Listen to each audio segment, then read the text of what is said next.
लग रहा है?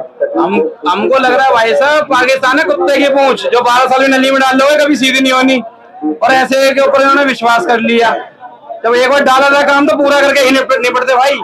वो बात की बात देखी जाती, जो होना है सो होना है। हिंदुस्तान में कुछ होना ना होता लेकिन पाकिस्तान का नाम निशान मिल जाता। पाकिस्तान भी परमाणु बम से अटैक कर सकता था तो देश का नुकसान होता। तो है नहीं डमी है, मतलब आप न्यूज सर्च कर लीजिए पूरी। पहली बार पहले यहीं पे लोग छाती पीट रहे थे, मोदी जी जवाब कब देंगे, कब देंगे।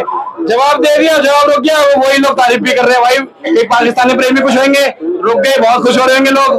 तो भाई साहब हम तक सीधा सा कहना चाह रहे हैं, बहुत बढ़िया चल रहा था, सेना के हाथ में दवा दब टपाटप ले रही थी उसकी, इसका नामो निशान खत्म होना चाहिए था ताकि पूरा आतंकवादी साला एक और बार साफ। मुझे एक बात का जवाब चाहिए कि भैया अगर ये यूएस ने बीच में लिया है ना, समझौता कराया है ना, अब आप बताओ अगर दोबारा पहलगाम जैसा अटैक हो गया, इसका अमेरिका भुगतान करेगी? बताओ आप भाई, हमेशा हम मार खाते रहेंगे क्या? भाई मेरे नंगों से अगर कोई आदमी जो वेल ऑफ है ना, अगर वो नंगों से लड़ेगा ना तो नंगे का नुकसान नहीं है, वो पहले ही नंगा है। पाकिस्तान पहले ही नंगा है, तुम नंगे नहीं हो, तुम उनकी श्रेणी में नहीं जा सकते, तुम चाहो या मत चाहो। ठीक है, अगर उसको करेंगे बार बार तुम्हारे साथ कोई नहीं खड़ा, क्यों नहीं खड़ा? कौन खड़ा है बता, नाम लो।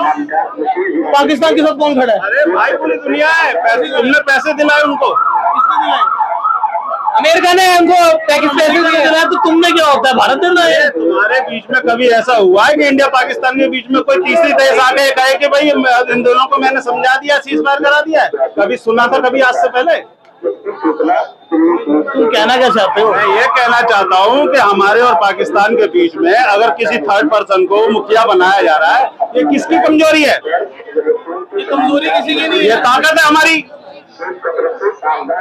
पता नहीं कौन सा प्लान है जी मोदी जी का, आप जो कह रहे हो। क्या लग रहा है मोदी जी के अंदर जो बाढ़ रुक गई है, ये युद्ध हो रहा था, ब्राह्मण रोक दिया गया है पाकिस्तान भारत का, क्या लग रहा है आपको? क्या लगता है सही है? देखो युद्ध जो हो रहा है वो सही है, ठीक है, क्योंकि देखो जब हमारे देश पे रह करके आप देश को बदनाम करोगे, उनको मारने की कोशिश करोगे, तो मोदी जी क्या करेंगे? आतंक को छोड़ देंगे? हम किसी देश को, मोदी जी किसी देश को खत्म नहीं कर रहे, वो आतंक को खत्म कर रहे हैं। ये रोक क्यों दिया गया? फिर आतंकवादियों को जमीन से मिटा देते। वो तो अभी ट्रेलर है, अभी तो सीन आगे बाकी है। अब क्या सीन होगा? अब तो युद्ध को विराम कर दिया गया। युद्ध तो फिर होगा अगर क्या पाकिस्तान दोबारा से अटैक करेगा? पाकिस्तान अगर बाजने अगर अपनी हरकतों से, तो यहाँ से जो मिसाइल जाएगी ना, वो पूरे देश को भी खत्म कर सकती है। ये हमारे भगवाधारी नरेंद्र मोदी का और योगी का प्रण है। मेरे भाई सीज फायर हो चुका है, तुम क्या कहाँ पर हो? ऑपरेशन सिंदूर है ना, अभी टला नहीं है, आगे और होगा। गुरिल्ला युद्ध उसका हमेशा से गुरिल्ला युद्ध का ही है, वो सामने सामने से लड़ाई नहीं करता है। और अभी भी सीज फायर हमारी शर्तों पे हुआ है, वहां पे बॉर्डर पर अभी भी शेलिंग चालू है। वो जो आप कह रहे हो